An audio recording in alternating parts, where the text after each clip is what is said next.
A graça e a paz, irmãos. Vamos começar o nosso culto de louvor e adoração ao nosso Deus. Culto de ceia, culto especial. Culto que nós estamos diante da mesa do Senhor.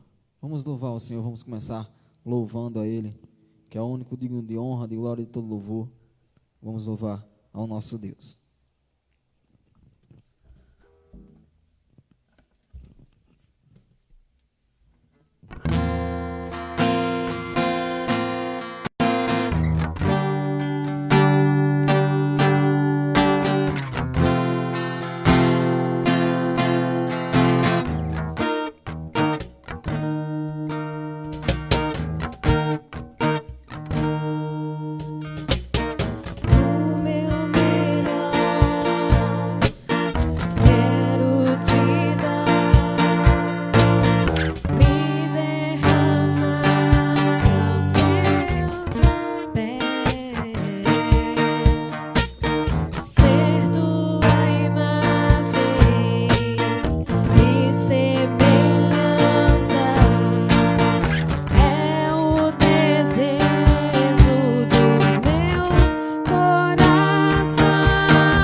Nesse momento, para começar o nosso culto, convido a irmã Eduarda para estar orando, iniciando o culto. Oremos. Senhor nosso Deus, nosso Pai, obrigado, Deus, por mais uma oportunidade de poder estar te louvando, engrandecendo o teu nome. Pedimos que o Senhor venha abençoar nosso culto e tocar no coração de cada um que está assistindo. Nos abençoa, nos guarda. Obrigado também pelo privilégio de poder estar participando da tua mesa, cumprindo a ordenança que o Senhor deixou para cada um de nós em tua palavra. É assim que nós oramos e agradecemos por tudo. Amém. Amém. Irmãos, vamos abrir nossas Bíblias em Salmos 133.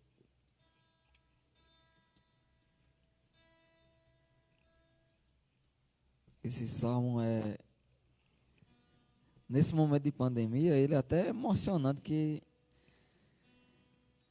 às vezes a gente fica ansioso e olha para esse salmo que diz assim: como é bom e como é agradável que os irmãos convivam em união.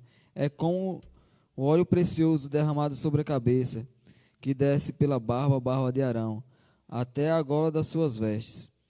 É como o orvalho do Hermon, quando desce sobre os montes de Sião. Ali o Senhor concede a bênção da vida para sempre.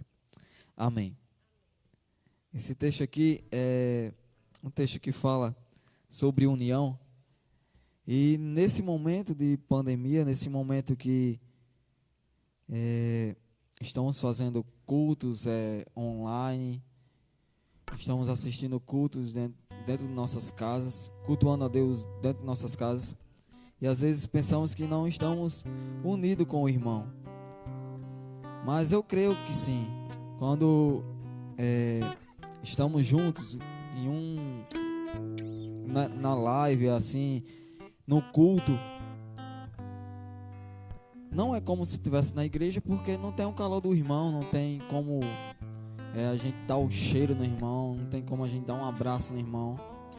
Mas eu digo por mim, quando eu estou em casa, quando eu não estou participando do culto, no louvor, ou quando a gente faz o culto de casa mesmo, eu me sinto abraçado pela igreja, me sinto abraçado pelos irmãos, mesmo dentro de casa.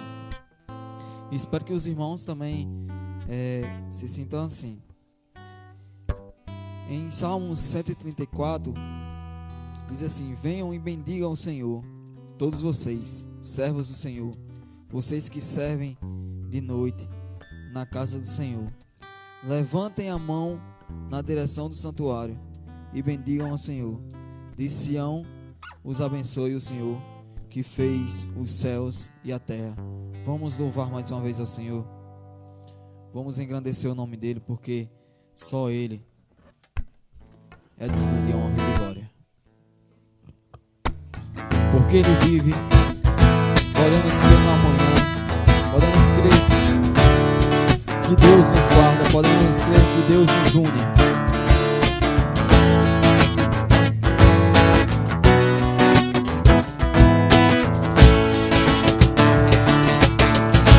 Porque ele vive, eu posso crer no amanhã.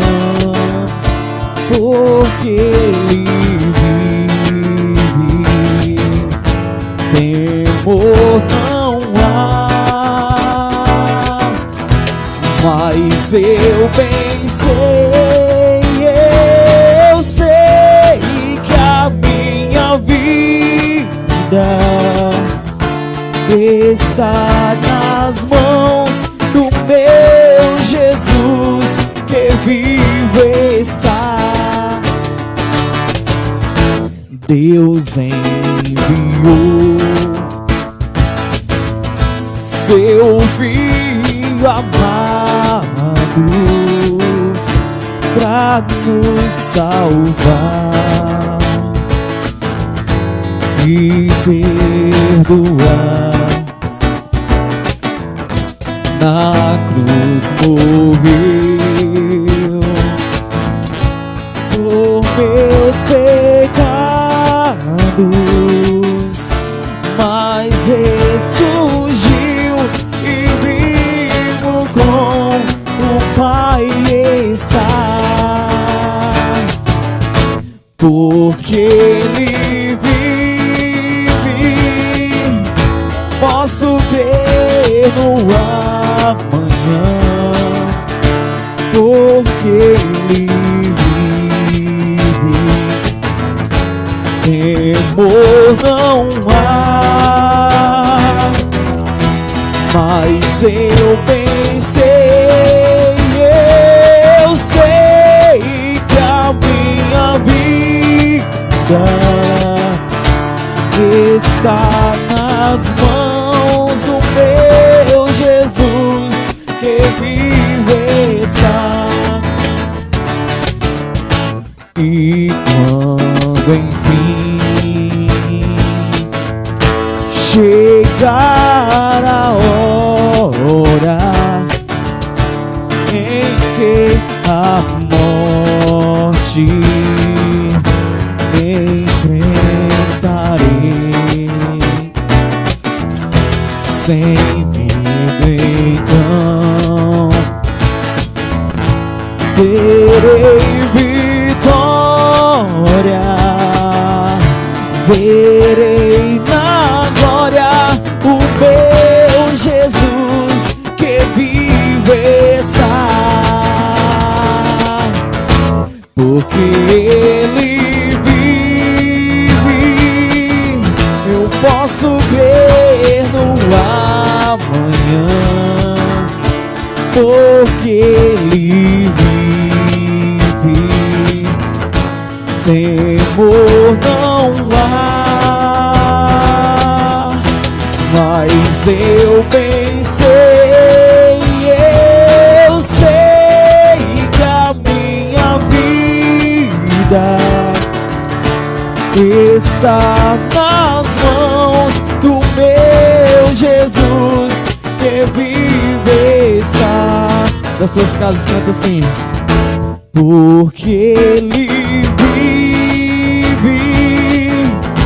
posso crer no amanhã, porque Ele vive. Temor não há,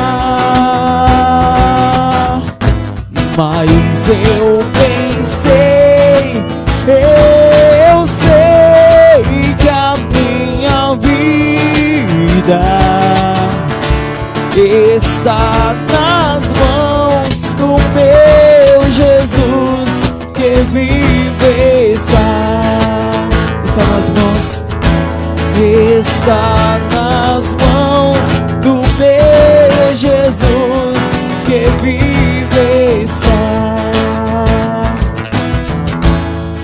Está nas mãos do meu Jesus, que vive está.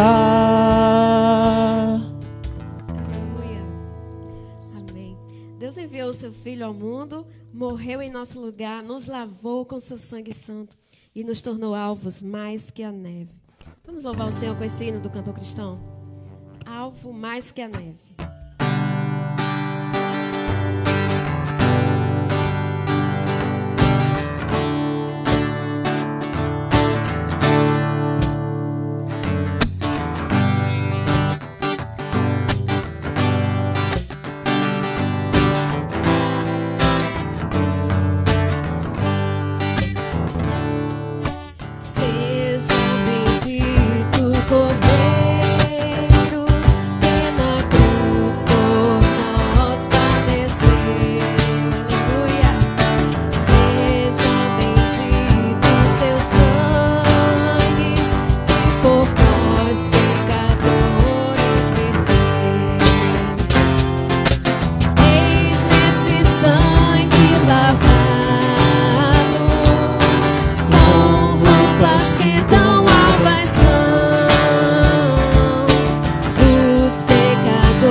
perdoas, purificas também, ó Jesus. Sim, de todo pecado, que maravilhas esse amor,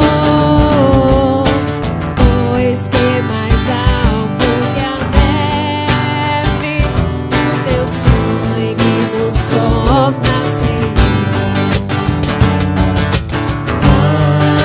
Algo mais que a neve, Algo mais que a neve, se nesse sangue lavado, mais alvo que a neve serei. Alvo mais que a neve, alvo mais que a neve, se nesse sangue lavado, mais alvo que a neve serei. Se nesse sangue lavado, mais alvo que a neve serei. Aleluia.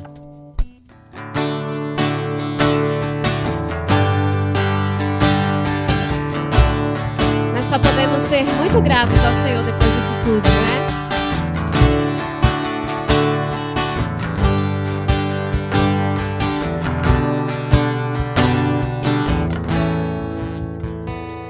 por tudo que tens feito, por tudo que vais fazer, por tuas promessas e tudo que és. Eu quero te agradecer com todo o meu ser. Por tudo que tens feito, por tudo que vais fazer, por tuas promessas e tudo que és. Eu quero te agradecer por todo o meu ser. Te agradeço, meu Senhor.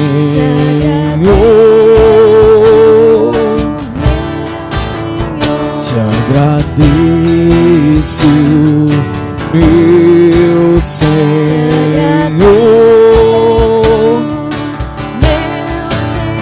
Te agradeço por me libertar e salvar, por ter morrido em meu lugar. Te agradeço, Jesus, te agradeço. Eu te agradeço, te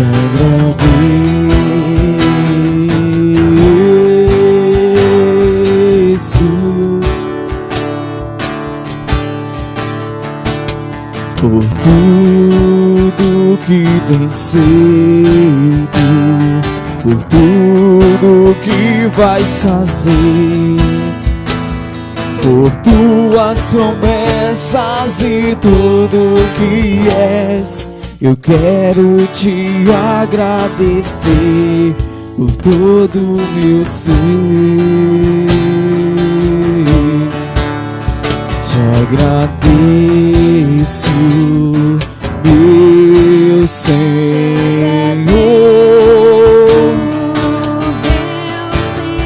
Te agradeço, meu Senhor.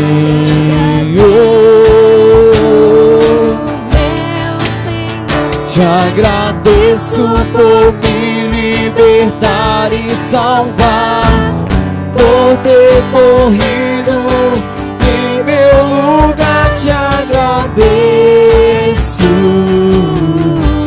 Jesus, te agradeço.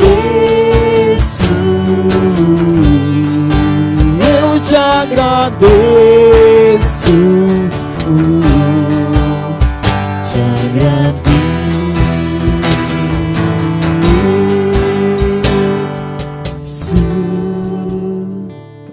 Glória a Deus. Aleluia. Quero convidar o pastor nesse momento, que vai dar continuidade ao culto.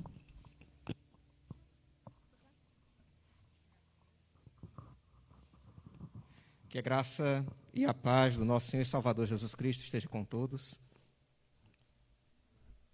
Eu convido os amados a abrirem suas Bíblias em Mateus capítulo 26. Vamos ler a partir do versículo 26, na celebração da nossa ceia hoje.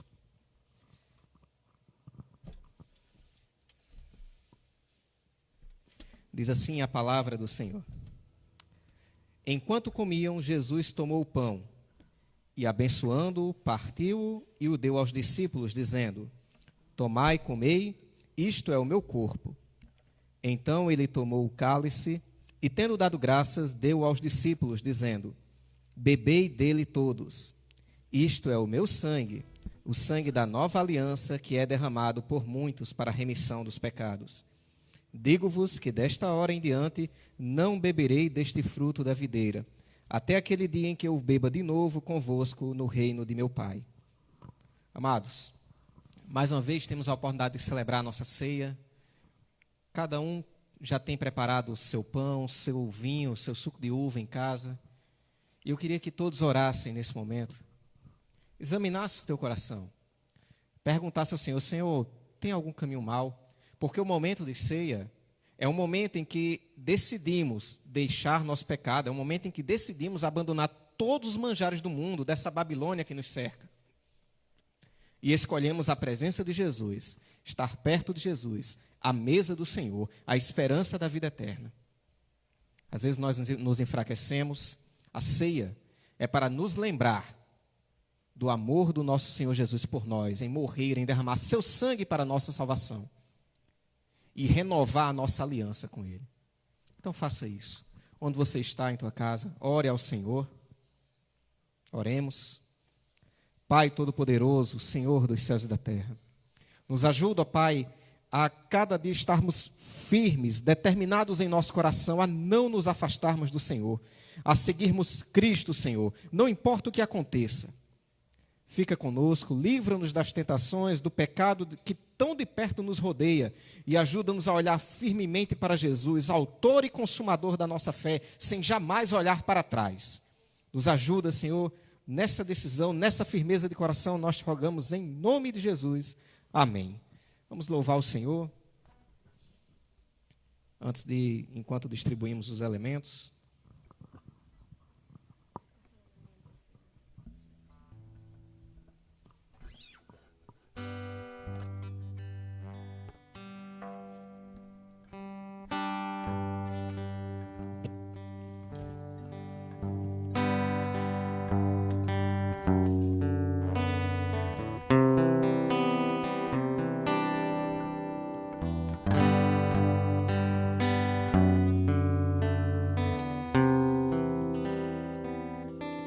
Na mesa o pão, o vinho também, no peito uma dor, com aquilo que vem, de um lado sorriso, do outro traição. Ele abençoa e parte o pão e lava os pés daqueles fiéis, e mesmo o traidor recebe assim.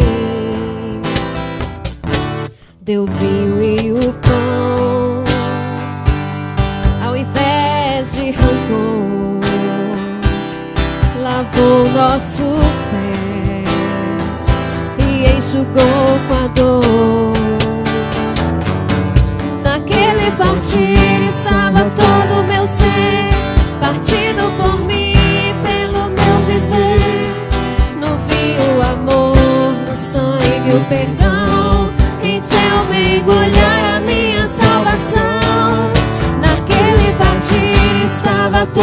meu ser, partido por mim, pelo meu viver.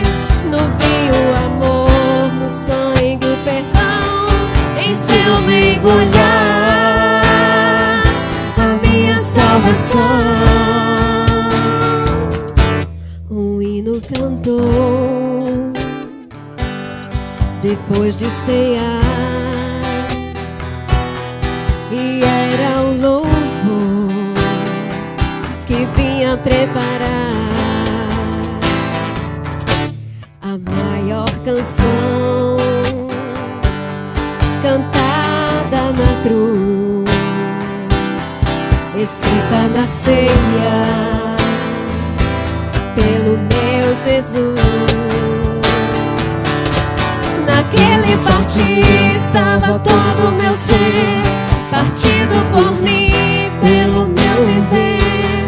No vinho o amor, no sangue o perdão, em seu mergulhar a minha salvação. Naquele partir estava todo o meu ser, partido por mim, pelo meu viver. No vinho o amor, no sangue o perdão, em seu mergulhar a minha salvação. Ele via-me, o meu Jesus pensava em mim.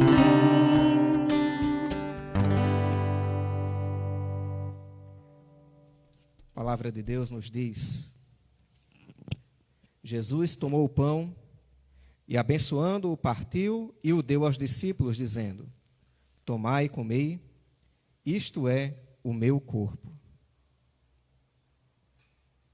Cada um pode pegar o seu pão, lembrando do corpo de Cristo que foi maltratado por nós lá na cruz. Comamos todos.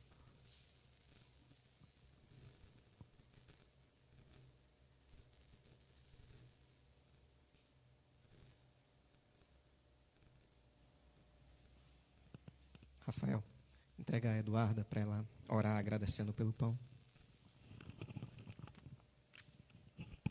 Oremos. Obrigado, Deus, por poder participar da tua mesa. Obrigado, Senhor, por um dia ter entregado o teu corpo a ser moído e maltratado por nossos pecados, mesmo sem ter cometido pecado algum. E é por isso que nós vivemos hoje, porque um dia o Senhor morreu por nós. Obrigado por tudo que o Senhor tem feito em nossas vidas. Continua a nos abençoar hoje e sempre. É assim que eu oro e agradeço. Amém. Versículo 27. Então ele tomou o cálice e, tendo dado graças, deu aos discípulos, dizendo: bebei dele todos. Isto é o meu sangue, o sangue da nova aliança, que é derramado por muitos para a remissão dos pecados. Vamos beber, lembrando do sangue de Cristo que foi derramado por nós lá naquela cruz.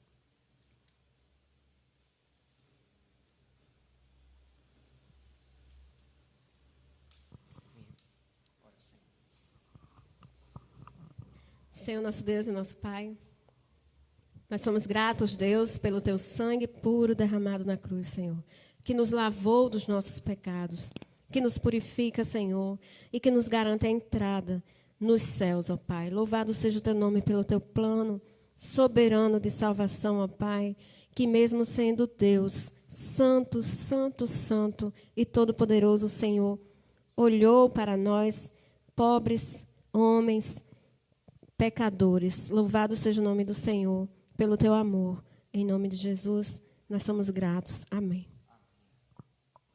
Amém.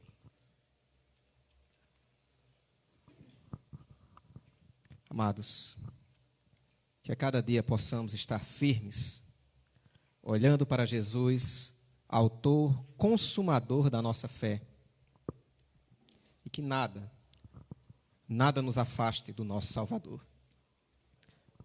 A história que eu tenho para contar hoje para vocês encontra-se na continuação, no capítulo 26 de Mateus, após esse texto da ceia. Versículo 31 em diante, eu vou contar a história até o final do capítulo, verso 75, mas vamos ler apenas esses versículos aqui. Mateus 26, a partir do verso 31. Diz assim: Então Jesus lhes disse: Todos vós esta noite vos escandalizareis por minha causa. Pois está escrito: Ferirei o pastor, e as ovelhas do rebanho se dispersarão. Mas depois de eu ressurgir, irei adiante de vós para a Galiléia. Ao que Pedro lhe disse: Ainda que todos se escandalizem por tua causa, eu nunca me escandalizarei. Disse-lhe Jesus: Em verdade te digo que nesta mesma noite, antes que o galo cante, 3 vezes me negarás. Vamos orar mais uma vez?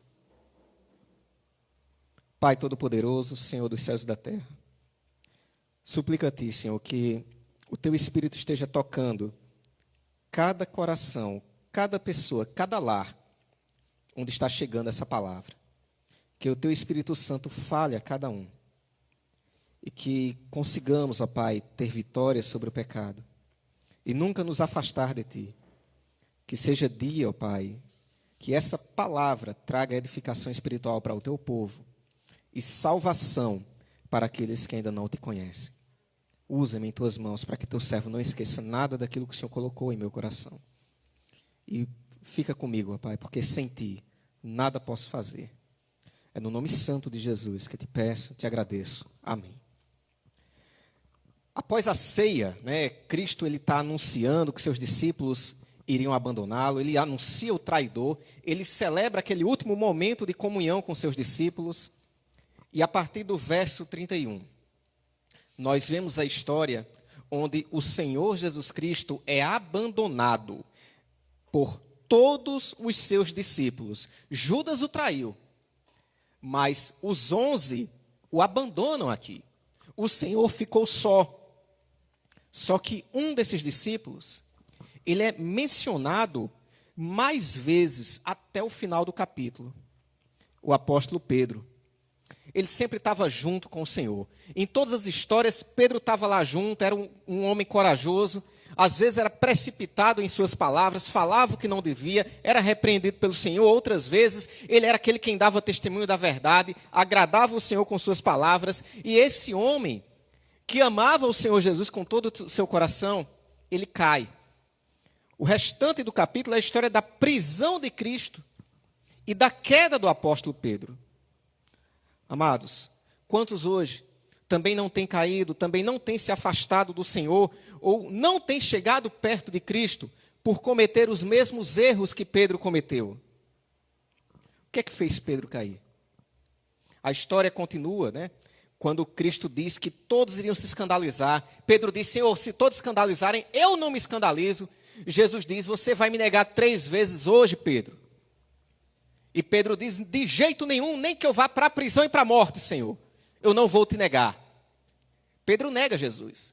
Como é que Pedro sai dessa coragem, dessa ousadia para a queda? Há todo um percurso no meio do caminho. O que acontece em seguida é que eles vão ao jardim do Getsêmani.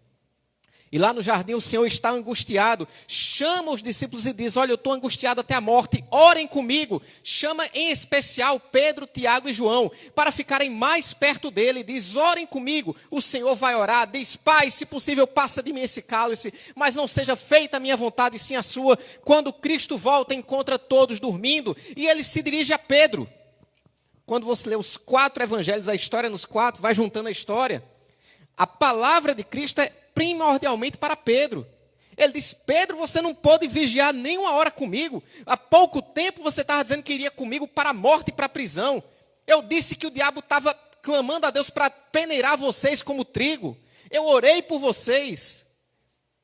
Agora sou eu que estou precisando de oração. Vocês também precisam orar. O espírito está pronto, mas a carne é fraca. Vigiai e orai para que não entreis em tentação. A queda de Pedro começa quando ele descuidou na vida de oração. Quando ele, de certa forma, confiou em si mesmo. Ele tinha determinação no coração. Tem um ditado que diz assim: quem tem a vontade, já tem a metade. Eu acredito que a vontade nas coisas espirituais está muito longe de ser a metade. toda a vontade, toda a determinação de Pedro não foram suficientes. Ele precisava orar e vigiar. O livro de Efésios, capítulo 6, verso 10, nos diz: fortalecei-vos no Senhor e na força do seu poder. Quanto maior é a confiança que temos em nós mesmos, menos nós oramos. A gente olha algumas situações que acontecem na vida da igreja, isso a nível de Mossoró, Brasil, de mundo. Quantos, às vezes, caem no adultério, abandona a família, vai viver com outra pessoa. Quantos jovens não conseguem se preservar puros até o dia do casamento, caem no meio do caminho. Quantos que andaram na igreja e às vezes caem no caminho do homossexualismo. Quantos que vieram das drogas e aí não conseguem se firmar, tropeçam, caem. Outros caem no alcoolismo. Outros permanecem crentes até o carnaval. Quando chega no carnaval, cai nas festas. Quando chega a época de junho, cai no Mossoró Cidade Junina, cai nas festas de São João. Quantos? E qual é a forma de olhar para essas pessoas que caem? É dizer: Senhor, de modo nenhum isso jamais acontecerá comigo. Foi o que Pedro fez. A palavra de Deus diz em Gálatas 6: se algum de vós for surpreendido em alguma falta, vós que sois espirituais, repreendei o tal com espírito de mansidão, cuidando de ti mesmo, para que também não caias. Pedro caiu, meus amados. A nossa carne é fraca. Se não vigiarmos, se não orarmos, também cairemos. Ter a vontade de ser fiel a Deus não é o suficiente. E aí eu pergunto: como é que está a tua vida de oração? Como é que está a tua vida na presença de Deus? Pedro caiu aí, meus amados. Como é que Pedro, aquele homem, fracassou na fé? Quando ele descuidou da sua vida de oração. Amados, Jesus Cristo, ele ora, repreende os discípulos, ele vai orar novamente. Eu imagino que na segunda vez que Cristo vem, talvez ele até pensasse que alguém estivesse orando. Ele estava na sua forma humana, segurando a sua onisciência. E quando ele chega, vê na sua segunda vez, todos estão dominados pelo sono. Quando Jesus Cristo vier a sua segunda vez, como é que o Senhor vai te encontrar? Vai te encontrar firme, servindo, ou vai te encontrar dormindo de novo? Romanos 13 e 11, nos diz a palavra de Deus: já é hora de despertarmos do sono, porque a nossa salvação está hoje mais perto de nós do que no dia em que aceitamos a fé. Pedro errou porque começou a confiar em si mesmo e descuidou da sua vida de oração. Falhou em vigiar e orar para conseguir forças em Deus e vencer. E você, meu amado, como é que está sendo a tua vida? A história prossegue e diz que os discípulos são despertados por Cristo, que diz: olha, já chega, se aproxima o traidor, aparece Judas, sauda Jesus com um beijo, diz: Rabi, chama ele de mestre e beija o Senhor. Toda aquela história de Judas, uma multidão com espadas, cacetetes. Pedro diz: feriremos a espada. Parte para cima de um servo do sumo sacerdote chamado Malco, corta a orelha dele. Quem corta a orelha de uma pessoa com a espada é porque errou. Acredito que Pedro ou queria torar a cabeça no meio, assim, de cima para baixo, ou arrancar pelo pescoço. O rapaz se desviou de alguma forma, cortou a orelha. E aí, Cristo diz: guarda a tua espada, Pedro. Ele fala algo muito interessante. Guarde a tua espada na bainha, porque aqueles que usarem da espada, a espada morrerão. O Senhor chega para aquele homem que estava com a orelha arrancada e Pedro podia ser preso naquele momento. Aí Cristo vai e cura o homem. Agora eles vão prender Pedro por causa de quê? O homem estava curado. Não tinha mais a marca lá de uma espada que arrancou a orelha, estava com a orelha no canto. Mas chama a atenção nessa história o fato de Pedro ter tentado agir com as próprias mãos. E quando Cristo diz: o que lança a mão da espada, a espada morrerá, são aqueles que se entregam ao caminho da violência.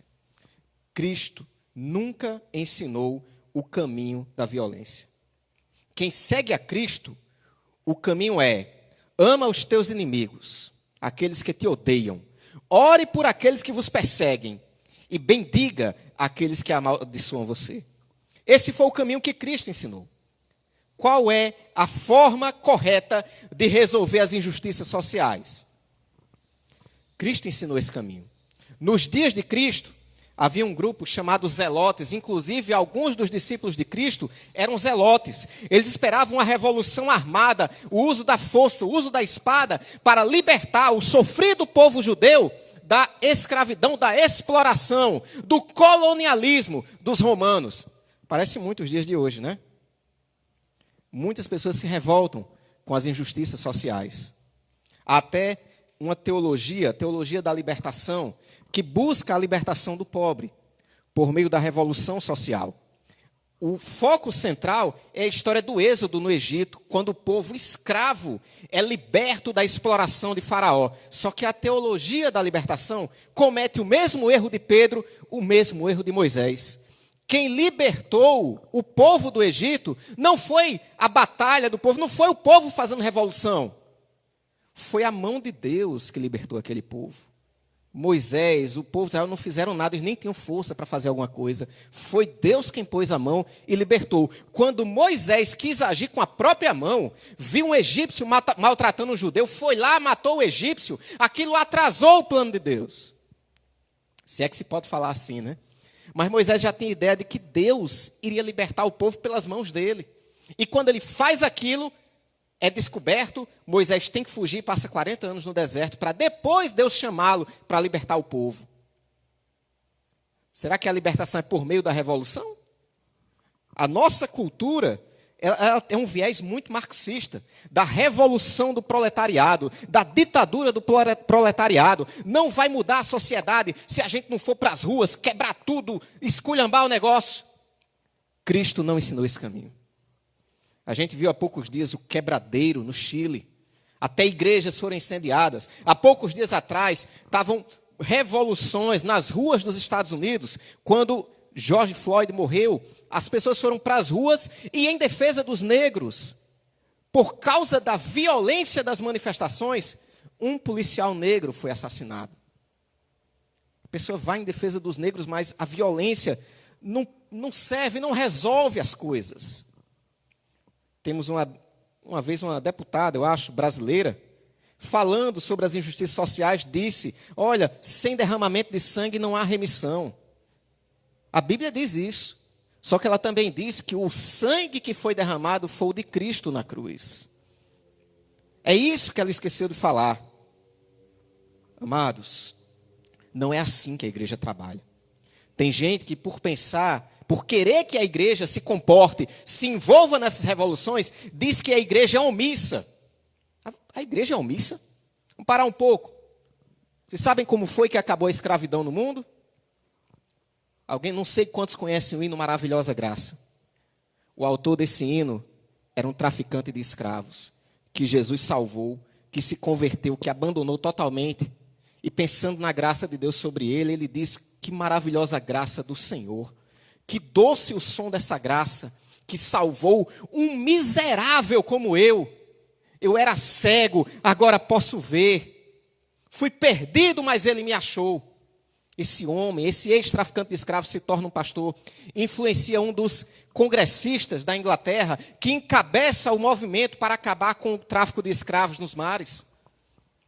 É assim que o evangelho vai mudando o mundo. Você vai para a África, onde tantas mulheres, meninas de 15 anos, sofrem com a circuncisão feminina, e as mulheres começam a ler a Bíblia. E descobrem que na Bíblia só os homens eram circuncidados, as mulheres não. E começam a livrar as meninas de um ato que leva muitas à morte. É assim que a Bíblia vai transformando o mundo. Vocês têm ouvido de canibalismo? O quão raro que é no mundo? Não foram os sociólogos que foram para as tribos. Foram missionários cristãos que iam arriscando a própria vida para salvar os canibais, correndo o risco de serem comidos, mas iam. Olha a taxa de analfabetismo nos países de colonização protestante. Quem foi que criou hospitais e universidades? Foi a igreja. A igreja não é omissa, não. A igreja, ela não é revolucionária. As armas da nossa milícia não são carnais, mas são poderosas em Deus para a destruição de fortalezas. Nossas armas são outras. Não te deixa vencer pelo mal. Vence o mal com o bem. Martin Luther King entendeu isso. Na luta pelos direitos civis nos Estados Unidos, ele e as multidões que o acompanhavam, apanhavam da polícia nas ruas, da Ku Klux Klan, e eles não revidavam. Era um protesto pacífico, sofrendo a violência e entregando a outra face. Foi isso que mudou a história dos Estados Unidos. Gandhi nem era cristão. E aprendeu, ficou apaixonado pelo dar a outra face de Jesus Cristo. Os protestos pacíficos levaram à independência, à libertação da Índia dos ingleses. Tem gente que acha que só vai mudar a história se houver protesto, revolução, violência. Está aí a história para mostrar o contrário. Meus amados, eu tenho certeza que o caminho ensinado por Cristo é muito superior ao caminho ensinado pelo comunismo, por qualquer outro caminho, ou por qualquer outra filosofia que seja. É o Evangelho. Só o Evangelho tem o poder de mudar o coração do homem e transformar o mundo. A gente olha as redes sociais hoje, aí tem gente que diz, Adélio tem que ter tirado a faca e enfiado de novo mais umas 3 vezes. Outro diz, tinha que pegar os 11 ministros, trancar dentro do STF e tocar fogo. Outro diz, só dá certo o Brasil soltar uma bomba lá no Congresso. Se algum cristão diz isso, você ainda não sabe a quem você está servindo. Uma vez os discípulos iam passar por Samaria, Lucas capítulo 9. E os samaritanos não receberam. E alguns discípulos disseram, Senhor, quer que a gente ore para cair fogo do céu sobre eles? Jesus diz, vocês não sabem de que espírito são. O Filho do Homem veio salvar e não destruir vidas. Pedro errou, meus amados, quando ele quis agir com as próprias mãos, ao invés de entregar-se à justiça de Deus e de agir como Cristo ensinou. E você? Como é que tem sido a tua vida? Não caia, não se afaste de Deus por causa de ideologias diferentes do Sermão do Monte de Cristo. A história continua. E vemos que quando Cristo é preso, que é levado, todos se afastam. Mas Pedro continua seguindo ao Senhor. Seria melhor que não tivesse ido. Ele segue, e quando chega no verso 58, olha o que diz o texto. Mas Pedro seguia-o de longe até o pátio do sumo sacerdote, e entrando, assentou-se entre os guardas para ver o fim. Pedro estava seguindo Jesus de longe. Pedro estava sentado no meio dos guardas.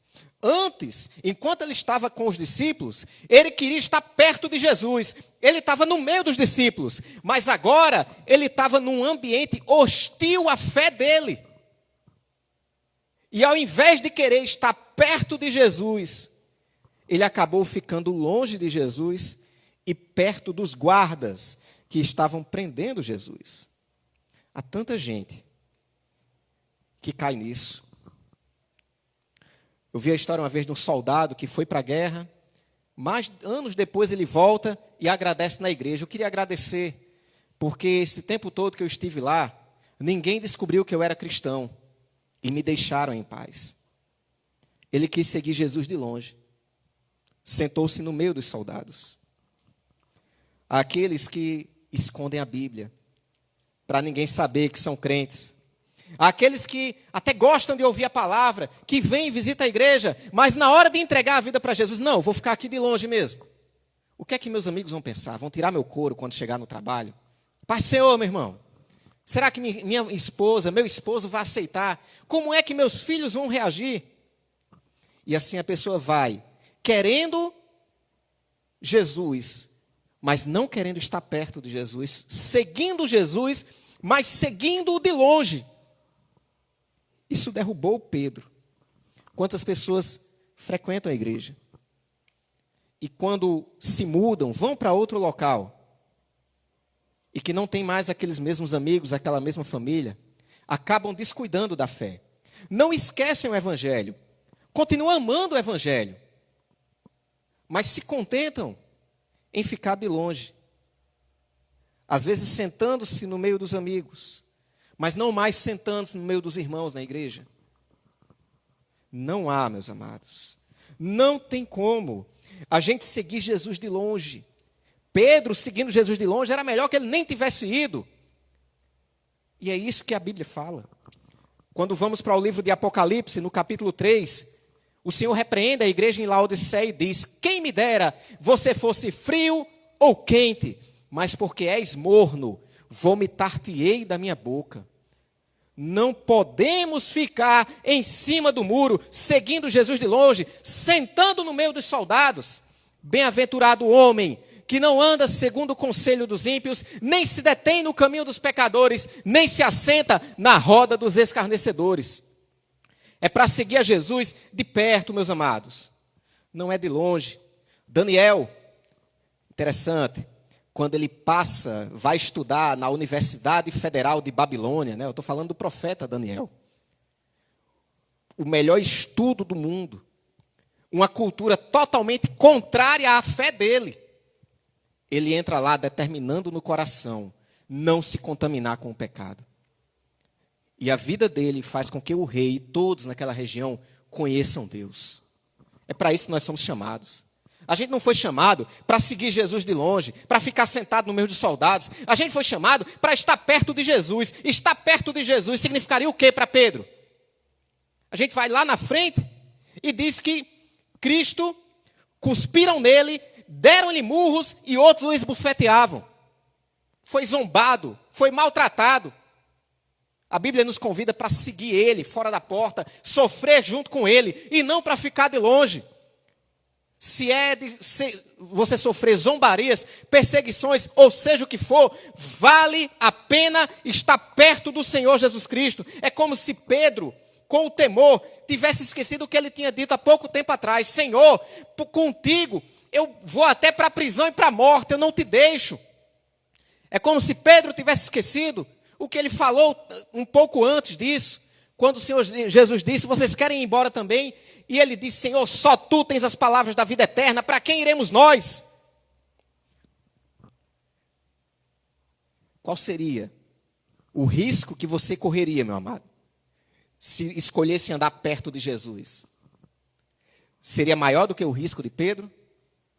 O que é que tem te feito acompanhar Jesus de longe? Há dificuldades? Há.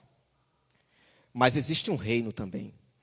No verso 64, Cristo, respondendo aos seus algozes, diz: tu disseste, porém vos digo que em breve vereis o Filho do Homem assentado à direita do trono do Todo-Poderoso e vindo sobre as nuvens do céu. Está perto de Cristo. Se sofremos com Ele, também com Ele reinaremos. Há um reino que está preparado para nós. Não fique de longe seguindo Jesus. Siga-o, entrega a Ele a tua vida. Vale a pena servir ao Senhor. Por fim, nós vemos Pedro negando o Senhor. Pedro estava sentado no pátio, do lado de fora, e vem uma criada e diz: você é discípulo dele. Não, só não, nem conheço esse homem. Aí ele senta em outro canto, a criada vai lá, conversa com os soldados: realmente você é discípulo. Não, de jeito nenhum, nem conheço esse homem. Por fim, algumas pessoas olham assim e dizem: olha, o teu jeito de falar te denuncia.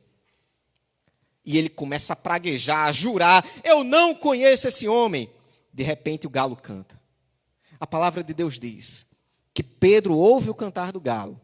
E no Evangelho de Lucas está escrito que quando Pedro olha para Jesus, Jesus estava olhando para ele. Pedro se deixou levar pelo medo, com medo de ser preso, com medo de sofrer. Por isso que ele nega Cristo. Cada vez que o Evangelho é pregado, cada vez que a gente pergunta: você quer entregar hoje a tua vida para Jesus? Quantas vezes você já ouviu essa pergunta, meu amado? Qual foi a sua resposta? Sim ou não? Quantas vezes na tua vida você já disse não para Jesus? Pedro o negou 3 vezes. cada uma das vezes, Cristo sabia tudo o que estava acontecendo. Cristo, ele nos vê. Cristo, ele conhece o nosso coração. Não podemos nos deixar levar pelo medo. O Senhor Jesus ensinou em Mateus 10 e 28, não temais aqueles que matam o corpo, depois não tem o que fazer. Temam antes aquele que depois de matar pode lançar no inferno. Aproveita a chance que o Senhor te deu. Não diga não para Jesus. Aproveita a oportunidade. Porque o Senhor, ele também disse o seguinte: aquele que me negar diante dos homens, eu o negarei diante do meu Pai que está nos céus. De que adianta receber a aprovação dos homens e quando chegar lá no céu, ser rejeitado, ser reprovado por Deus? Amado, pense o seguinte: quando a gente anda um pouco com Jesus, alguma coisa muda em nós. As pessoas olharam para Pedro e disseram: o teu jeito de falar te denuncia. Você é discípulo dele. Ele não tinha como se esconder. É interessante como às vezes a gente está andando na rua e alguém que a gente nem conhece nos para, olha assim e pergunta: você é crente? Sou. Por quê? Não sei, vi um negócio diferente. Do seu jeito, sei lá. Quando a gente anda com Jesus, fica algo de Jesus em nós. Não dá para esconder. Revela Jesus para todo mundo. Não tenha medo, não nega o Senhor. Ele tinha motivo de ter vergonha de nós, morreu numa cruz por nós, despido, sofrendo vergonha, mas ele não se envergonha de nos chamar de irmãos. Ele que é Deus, nós que somos pó e cinza, ele não se envergonha de nós. É para exaltar o nome de Cristo, que ele possa olhar para nós e nos ver dizendo sim para ele, e ver que nós seguimos a ele de todo o coração, sem vergonha, sem medo, sem querer negá-lo diante dos homens, pelo contrário, confessando ele diante de todos. Pedro errou por dizer não a Jesus, por negar a Cristo. Meu amado, quantas vezes você recebeu o convite do Evangelho e disse não também? Faça algo diferente hoje. Nós vimos nessa história a queda de Pedro, mas o último versículo mostra quando Pedro começa a se levantar. A Bíblia diz que ele saiu dali e chorou amargamente. Arrependa-se dos seus pecados. Creia no Evangelho. Esse Pedro não foi abandonado por Jesus. Jesus o encontra no final e pergunta: Pedro, tu me amas? Ele tem a chance de dizer 3 vezes que ama o Senhor. Esse Pedro disse que devemos seguir as pisadas do Senhor e seguir o exemplo dele. Esse Pedro falou diante de um sinédrio: é mais importante obedecer a Deus do que aos homens. Se a vida de Pedro foi mudada, a tua também pode. Como é que está a tua fé hoje? Será que tem cometido os mesmos erros? Pedro recebeu mais uma chance e aproveitou. Aproveite a sua. Entregue hoje a tua vida ao Senhor. Vamos orar? Amado Deus, Pai Todo-Poderoso, toca cada coração, Pai. Salva vidas. Que esta mensagem encontre terreno fértil e que vidas essa noite digam sim para Jesus e escolha estar perto do Senhor. Amém. Deus abençoe a todos.